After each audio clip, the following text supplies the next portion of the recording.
حضرت تو نبی نے سوچا اگر لکھوں گا تو پہلے بسم اللہ الرحمن الرحیم لکھوں گا اور میرے رب کا نام میرے قلم کے نیچے ہوگا، یہ میری محبت کو گوارا نہیں ہے کہ رب کا نام میرے قلم کے نیچے ہو، تو رب نے انعام دیا مجھے، اگر تیری محبت کو گوارا نہیں ہے کہ میرا نام تیرے قلم کے نیچے ہو، تو میری محبت کو گوارا نہیں ہے کہ تیرا سایہ کسی کے قدم کے نیچے ہو۔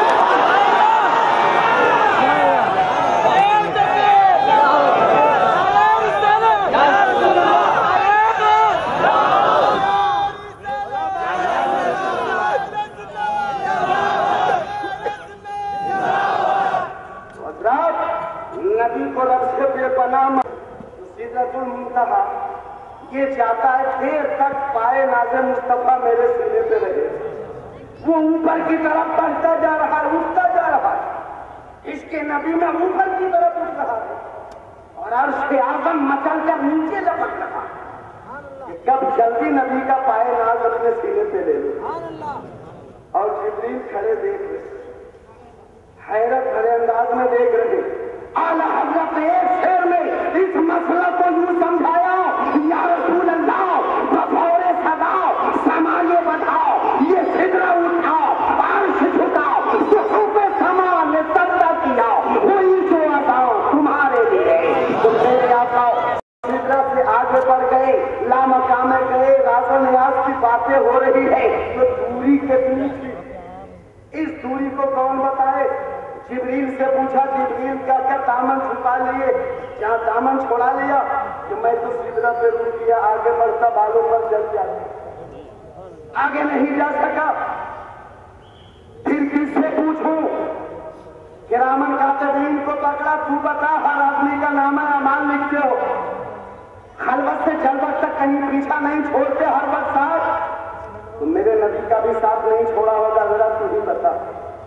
تو کرامن کاتبین کہتے میری ڈیوٹی یہ نہیں لگی، جانے کی نوبت میں جب ڈیوٹی ہی نہیں، کس سے پوچھوں؟ کون بتائے؟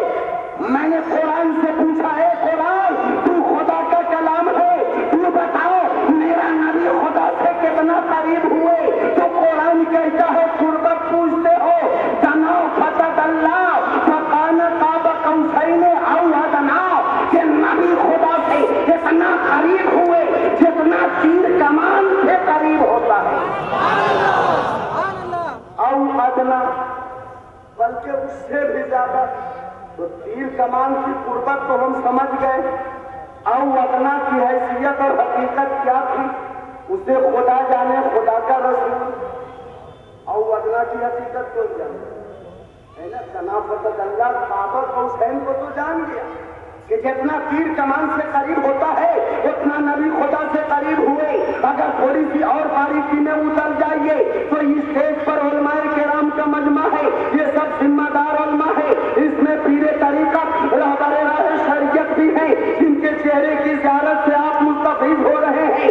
قاب مانے تیر اور قوس مانے دھنس کمان، اور اسی قوس کا تسمیہ ہے قوسین، یعنی دو دھنس۔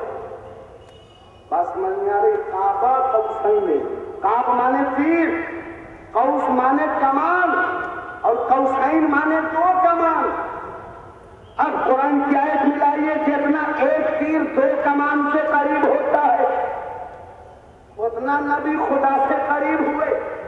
میں حیران ہوا، مولا ایک تیر کے لیے ایک کمان کافی، مگر تیر ایک بتا رہا ہے اور کمان دو بتا رہا ہے، یہ دو کمان سے ایک تیر قریب ہونے کا کیا مطلب؟ جب غور کرنا شروع کیا تو ایک بات سمجھ میں آئی کہ ہمارے ہندوستان میں اگر دو آدمی آپس میں کسی بات پر جھگڑا کر لے اور پھر آپس میں ملنا چاہے تو سماج کو جمع کر لے، اسے پنچایتی کہتے ہیں۔ سماج دونوں کی باتیں سن کر گلے سے گلے ملا دیا، اور جب سینہ سے سینہ ملا جو سینہ تھا نکل گیا، اور یہ دل محبت کا مدینہ بن گیا۔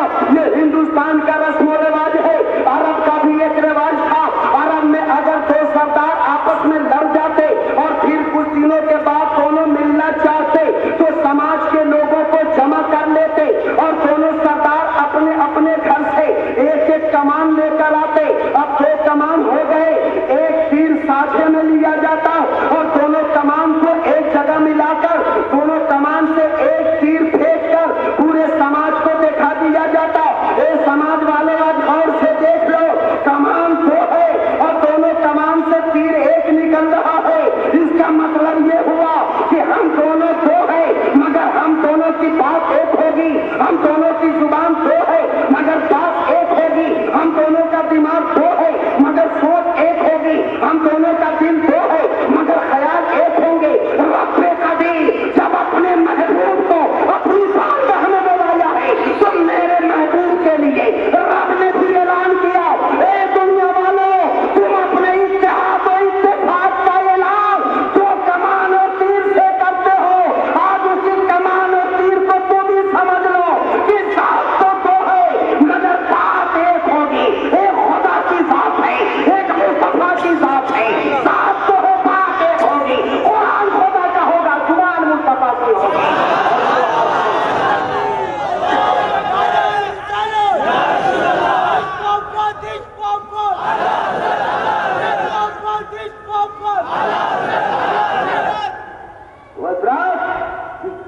साथ 2 है बात एक होगी, कुरान खुदा का होगा, जुबान मुस्तफा की होगी। और ये दुनिया वालों सुनो, और आज से जो नबी का दोस्त होगा वो मेरा दोस्त होगा और जो नबी का दुश्मन होगा वो मेरा दुश्मन होगा। ये दुनिया के ऐलान की तरफ रब ने हमें इशारा करके फरमाया है, क़ाब कौसैन औ अदना। जितना तीर कमान से करीब होता है उतना नबी खुदा से करीब। कुरान शरीफ की एक आयत है, इन्नल्लाह अला कुल्लि शैइन कदीर।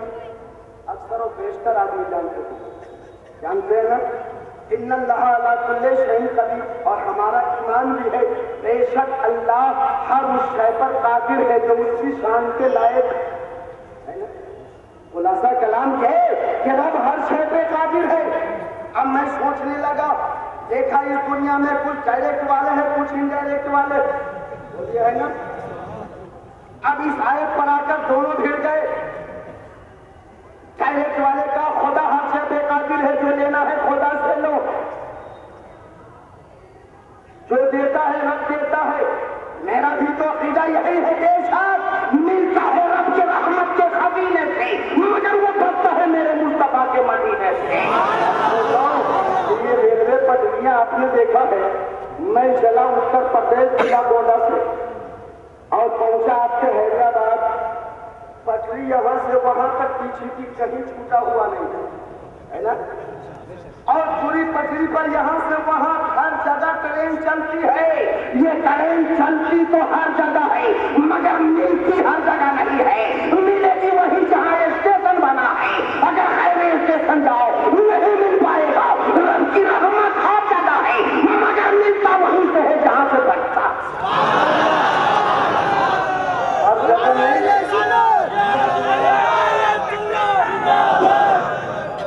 अल्लाह हर शय पे कादिर है। गौर से सुनिएगा, बहुत बेहतरीन पॉइंट। रब हर शय पे कादिर है।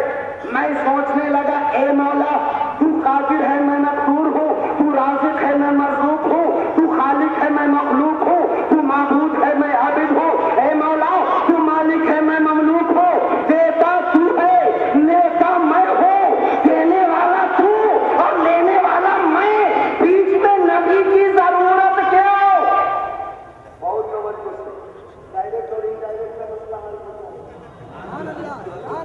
डायरेक्ट और इनडायरेक्ट का मसला हल कीजिए। ए मौला देता तू है लेता मैं हूँ, देने वाला तू लेने वाला मैं, फिर बीच में नबी की जरूरत क्यों? एक दो नहीं, कमोबेश 1,24,000। मौला इन नबियों की जरूरत क्यों? रब जिस बंदे को चाहे 30 पारे कुरान का हाफिज बना दे, सीने में डाल दे, रब जिसे तो चाहे दे दे। ए मौला तू तो हर शय पे कादिर है, फिर नबी को बीच में क्यों भेजा? हमें कुरान नबी के जरिए क्यों अता किया? सोचने लगा, ज़हन में सवाल पैदा हुआ, मौला देता तू है फिर बीच में नबी की जरूरत क्या रखा? जब ये सवाल ज़हन में पैदा हुआ तो मैं गौर किया तो समझ में आया कि आप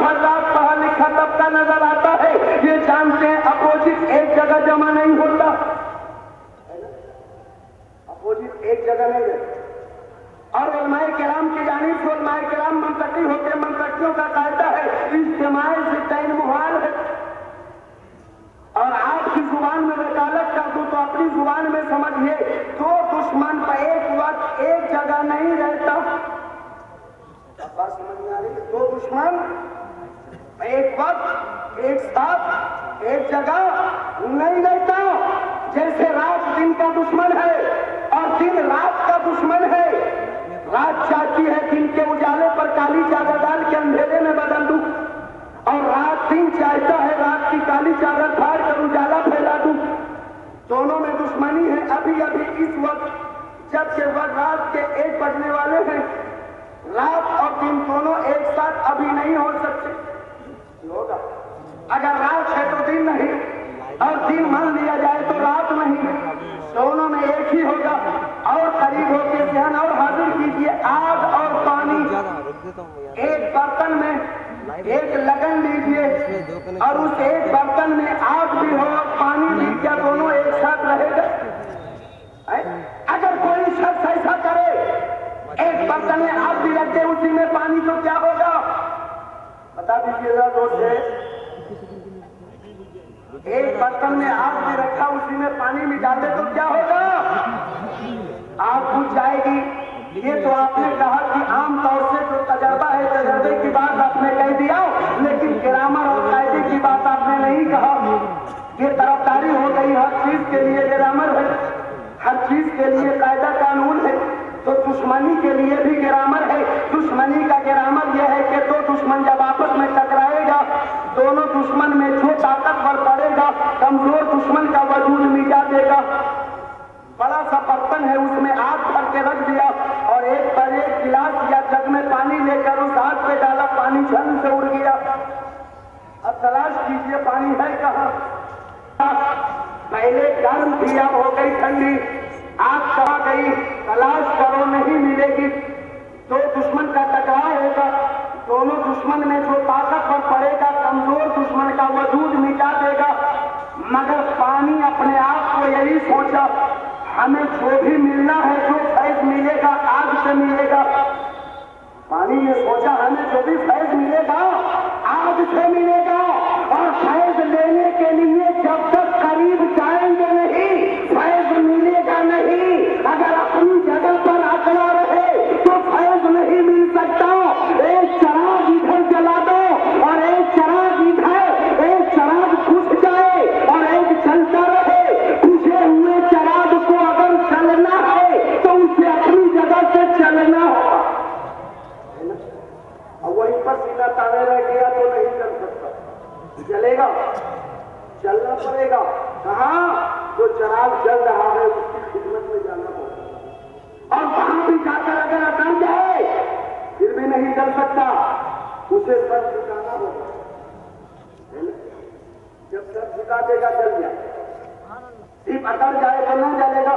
पानी ने सोचा हमें जो भी फैज मिलेगा आग से, और जब तक करीब जाए नहीं फैज मिले नहीं, और करीब जैसे जाए फैज लेने के लिए तो या तो आग बुझे या पानी जले, फैज मिले कैसे? दोनों में दुश्मनी है।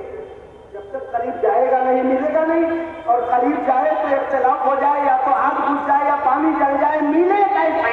जरूरत पड़ी बीच में कोई तीसरी चीज हो, और वो चीज ऐसी हो जो कॉमन हो। आग की पार्टी ना हो वरना पानी नहीं छोड़ेगा, और पानी की पार्टी ना हो वरना आग जला डालेगी। कॉमन हो, आग में रख दो आग में रहे, पानी में रख दो पानी में रहे। वो है आपका पतीला। चूल्हे पे पतीला रख दिया, पतीले में पानी भर दिया, नीचे आग जला दिया। अब नीचे आग है, ऊपर पानी है, बीच में पतीला है, आग चल रही है। आग की गर्मी पतीला हासिल किया, जब पतीला गर्म हुआ